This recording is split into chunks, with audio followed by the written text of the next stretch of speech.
Bombay talkies कार्यक्रम में पिछले हफ्ते आपने सुनी थी फिल्मी गपशप प्रसिद्ध सितार वादक राजेंद्र वर्मन से। आज सुनिए इस बातचीत का दूसरा भाग। राजेंद्र वर्मन जी से बातचीत की है रेणु चतुर्वेदी ने।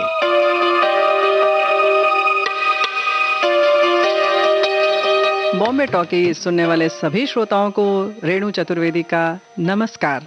बॉम्बे टॉकीज में साथियों आप सुन रहे हैं आजकल सितार वादक राजेंद्र वर्मन जी को।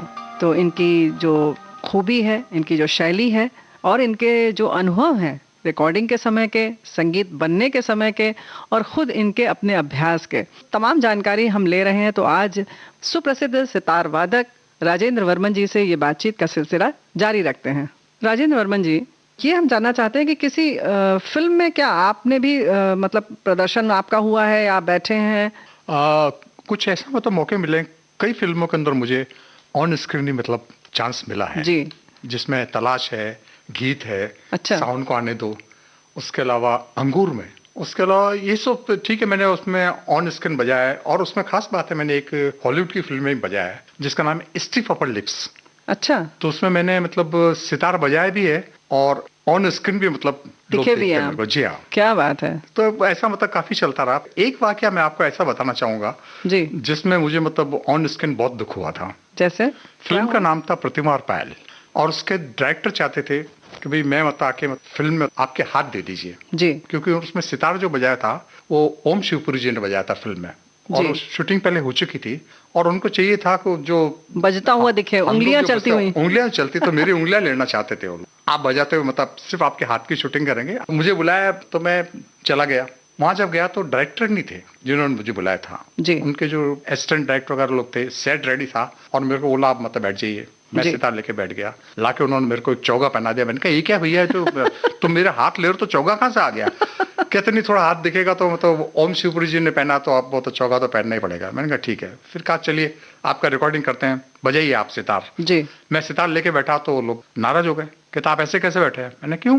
कहते सितार की बैठक तो ऐसी होती नहीं है। अच्छा। सितार की बैठक जो होती है आप लोग सब जानते हैं, सरस्वती जैसे बैठती है, राइट साइड में उसका मतलब तुम्बा रहता है और ऊपर ऐसे हम लोग बैठते हैं। सितार का पूरे हिंदुस्तान के सब लोग जानते हैं कैसे बजाते हैं। पर मेरा दुर्भाग्य है उसके अंदर उन्होंने जब मुझे कहा कि आप गोद में लेके सितार को बैठे सारंगी जैसे, यानी तुम्बा आपके गोद में होना चाहिए और ऊपर डंडी जाए, ऐसा। मैंने कहा मैं तो ऐसा नहीं कर सकता। तो कहते आपको बजाना नहीं आता, फिर मतलब आपको बुलाया किसने? आपसे कह रहे हैं कि आपको सितार बजाना नहीं आता। तो मैं बहुत नाराज हो गया। मैंने कहा मेरे को नहीं करना, मैं उठ के रवाना हो गया। तो मैं जब चला गया तो इन द मीन टाइम वो डायरेक्टर आ गए। अच्छा। डायरेक्टर आकर उन्होंने बोला भी सितार वाला कहता है उसको सितार बजाने नहीं आता। तो कहने तुम पागल हो रहे हो, उनको तो स्पेशल मैंने बुलाया था, ये सितारिस्ट। बड़े रिक्वेस्ट से बुलाया था उनको। कहा वो तो चले गए। तो उस जमाने के अंदर ट्रॉम्बे के अंदर रिकॉर्डिंग होती, तो मैं बाहर मतलब टैक्सी का इंतजार कर रहा था। वो आए, अरे भैया चलो चलो। अरे मैंने कहा आपके असिस्टेंट वगैरह कहते हैं मेरे को बजा रहे, कहते छोड़िए ना उनको। कहा जैसे आपको बजाना आप बजाइए। मैं सितार लेके बैठ गया कि उनको मेरे हाथ लेने थे जी। मैं सितार लेके बैठ गया, उन्होंने मतलब मेरे हाथ की शूटिंग कर ली। पर जब मेरे को उनके असिस्टेंट ने जब दिखाया था ना, ये पहले की बात है जी, मेरे को एक फोटो दिखाया जिसके अंदर गोद में ओम शिवपुरी जी सितार लेके बैठे हुए थे जी। और वो रिकॉर्डिंग वो पहले कर चुके थे। अब मेरे उनको हाथ लेने थे, तो मेरी वो हाथ की रिकॉर्डिंग उन्होंने ले ली डायरेक्टर ने। और जब मैंने पिक्चर में देखा तो इतना मुझे गुस्सा भी आया, हंसी भी आई कि वो गोद में बजा रहा सितार, और जब सितार बजता है तो एक हाथ पे इधर चलता है। तो ये इतना उल्टा सीधा बहुत देख के अजीब लगा।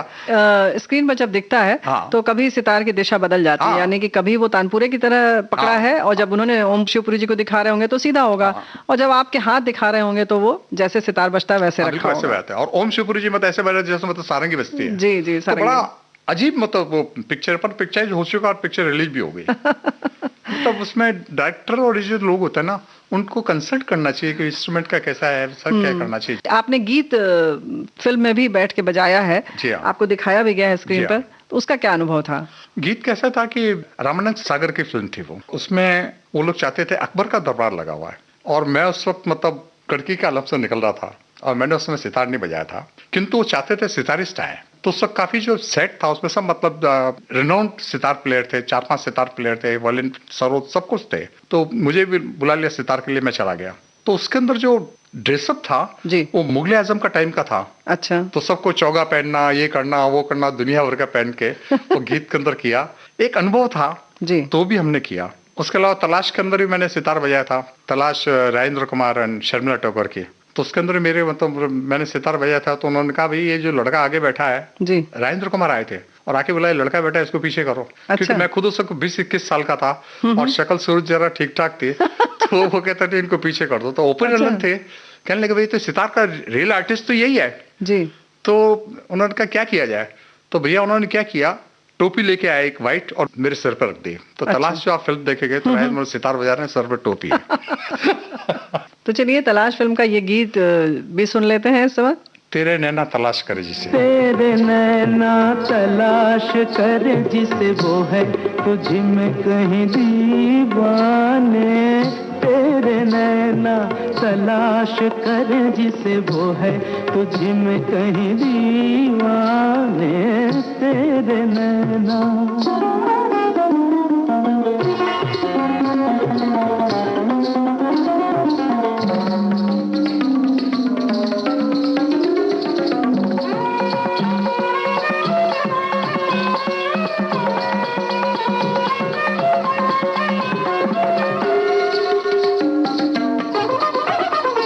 यहाँ दो रूप हैं हर एक के, यहाँ नजरें उठा नजरा देख के। जब उसकी मोहब्बत में गुम है तू, वही सूरत नजर आएगी चार सू। कौन क्या है मन के सिवा ये कोई क्या जाने।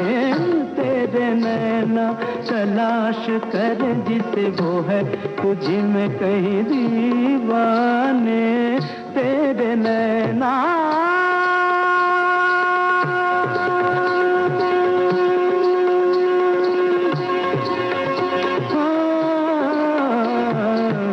तेरे नैना तेरे नैना।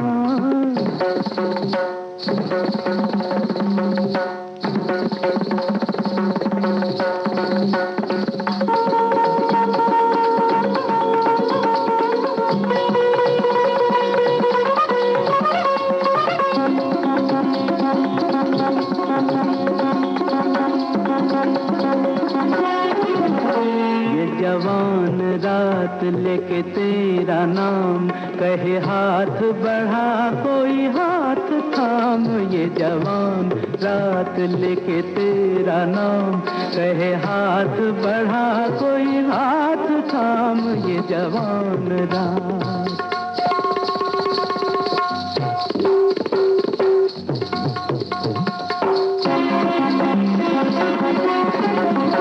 काली अलका के बादल में बिजलियां, गोरी बाहों में चाहत की अंगड़ाइयां।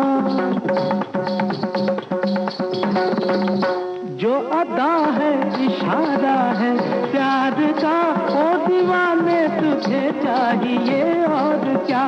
पर रुक जा मन की सदा भी सुन दीवाने। तेरे नैना तलाश करे जिसे, वो है तुझे में कहीं दीवाने। तेरे नैना। क्या बात है, बहुत ही सुंदर गीत। और ऐसे गीत में जिन्होंने सितार बजाया हो, ऐसे हमारे साथ कलाकार बैठे हुए हैं राजेंद्र वर्मन जी। तो आपका जो अनुभव है लंबा चौड़ा, इसमें और आप क्या बताना चाहते हैं कि जैसे आपने स्क्रीन पर बताया, तो स्क्रीन पर जब शूटिंग होती है तो जाहिर है कि आप लोग एक संगीत के कलाकार हैं, वहाँ बड़ा लंबा समय गुजारना होता है, बोझिल सा हो जाता है माहौल। जी। तो कैसा लगता है आपको उस समय? ऐसा है कि जब स्क्रीन पे हो जाते हैं तो एक्चुअली हम लोग पैसे के लिए बजाते हैं जी। वैसे हमें तो कोई हीरो बनना नहीं है, कोई मतलब एक्टिंग करनी नहीं है जी। पर वक्त के हिसाब से जब जरूरत होती है और वो लोग जब डायरेक्टर चाहते हैं कि जो बजाने वाला वही आए जी, तो दोनों चीज मिल जाती है उनको। हम जैसे मतलब कलाकार मिल जाता है, हमें पैसा मिल जाता है। एक वाकया मुझे याद है, देश परदेश फिल्म जी, देवानंद जी की, टीना मुनीम की पहली फिल्म, टीना मुनीम की पहली फिल्म। तो इसका सेट मतलब पिक्चर में ऐसा देखा गया कि फॉरेन के अंदर इनका सेट लगा हुआ है और आशा जी मतलब वहाँ गाने, आशा भोसले जी गाना गाने आने वाली है, किसी कारण से नहीं आ सकी जी।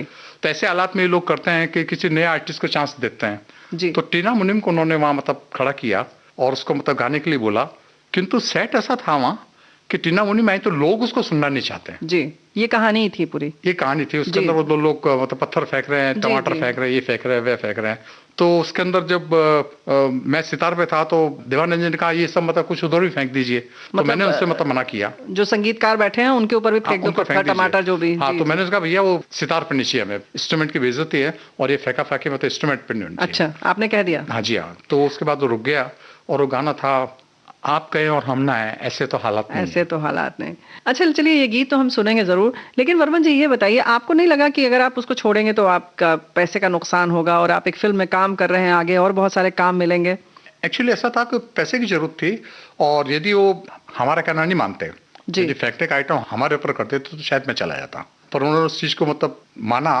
बस ठीक है, शूटिंग कर ली हमने, मजा आया। और कभी कभी ये भी लगता ना, कितने बड़े बड़े आर्टिस्ट हैं, उनके साथ मतलब बातचीत का मजा आ रहा है, देवानंद जी से बातचीत हो रही है, सब मतलब बड़े बड़े आर्टिस्ट में, वो भी एक माहौल अच्छा लगता है। लेकिन श्रोताओं, ये बहुत अच्छी बात है वर्मन जी, अच्छा लग रहा है सुनकर, और हमारे श्रोता भी जरूर प्रशंसा भी करेंगे कि आपने अपने वाद्य यंत्र को इतना सम्मान दिया और उसके आगे आपने पैसे को उतनी अहमियत नहीं दी, तो ये बहुत बड़ी बात है। और दूसरा ये भी एक होता है कि ग्लैमर की जब दुनिया होती है तो हम सब कुछ अपना पीछे छोड़ देते हैं और सब भूल जाते हैं। जी हाँ। उसका सम्मान आपने रखा, मान रखा, ये बहुत बड़ी बात है। जी जी। तो जाहिर है कि हमें अपने काम का जो है वो मान रखना चाहिए, हम उसकी इज्जत करेंगे तभी हमें इज्जत मिलेगी। एक्चुअली क्या है कि हमारी पूजा है जी, हमारे लिए ईश्वर है, और ईश्वर की जो हमें कला जो सीखने को मिली है, तो उसका इज्जत करना मतलब भगवान की इज्जत करना है, तो मतलब इंस्ट्रूमेंट की तो इज्जत करते ही हम लोग। चलिए, बहुत अच्छी बात है, हम सब के लिए प्रेरणा की बात है।